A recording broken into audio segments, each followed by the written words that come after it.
मांग संख्या 42 और 45 पर बोलने का अवसर दिया।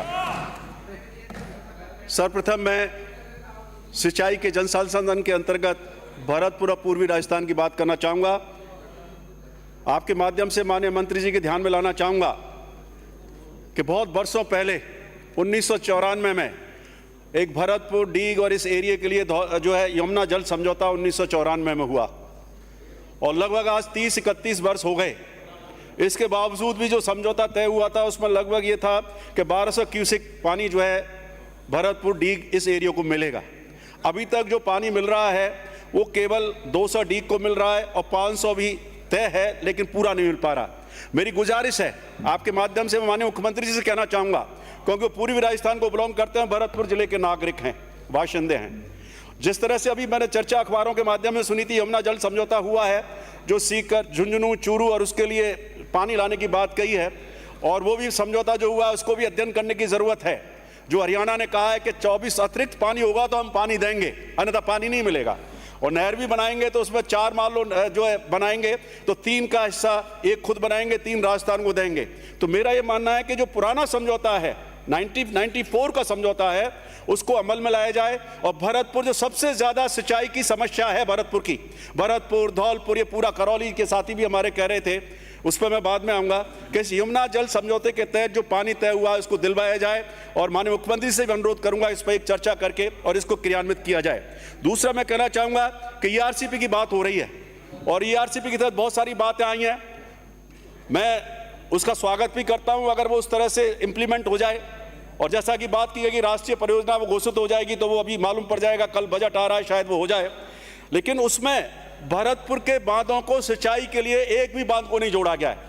भरतपुर के लिए पानी की पीने की व्यवस्था तो की है लेकिन सिंचाई के लिए नहीं किया। तो मेरा आपसे मांगना है कि मोती झील, बंद बैराट, अजान, ये जो बांध है, चिकसाना बांध, इनमें भी ERCP में इसको शामिल किया जाए। तीसरा, 5वां बांध से पानी भी भरतपुर को मिलना, गंभीर नदी में पानी आएगा तब जाके आएगा।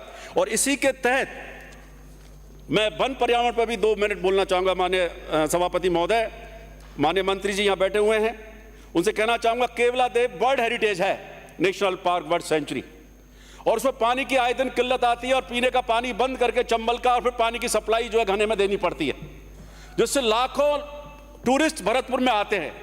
पूरा जो राजस्थान का नाम घनावर्ड सेंचुरी से पूरे विश्व में माना जाता है और उसमें पानी के लिए तरस रहा है। जो माइग्रेटेड वर्ड है वो नहीं आ पाती है। तो एक 751 करोड़ की पेयजल योजना जो स्वीकृत की गई थी JJM में, उसमें एक अलग पाइपलाइन बिछाई जानी थी, उस पर कार्रवाई करवाने का जो है काम करें जिससे कि घने को पानी मिल सके। दूसरा कहना चाहूँगा, मैं जूलॉजिकल पार्क दिया है बजट में, माननीय मुख्यमंत्री जी का धन्यवाद देना चाहूँगा। मंत्री जी आपको भी धन्यवाद देना चाहूँगा कि जूलॉजिकल पार्क जो बनाया जाएगा, लेकिन उस जूलॉजिकल पार्क का जो सर्वे करके जो भूमि आइडेंटिफाई की जा रही है, आप व्यक्तिगत संज्ञान लेकर के खुद विजिट कर लें वो कहाँ बनना चाहिए, लेकिन कुछ लोकल प्रशासन उसको गलत तरीके से उसको देख रहा है।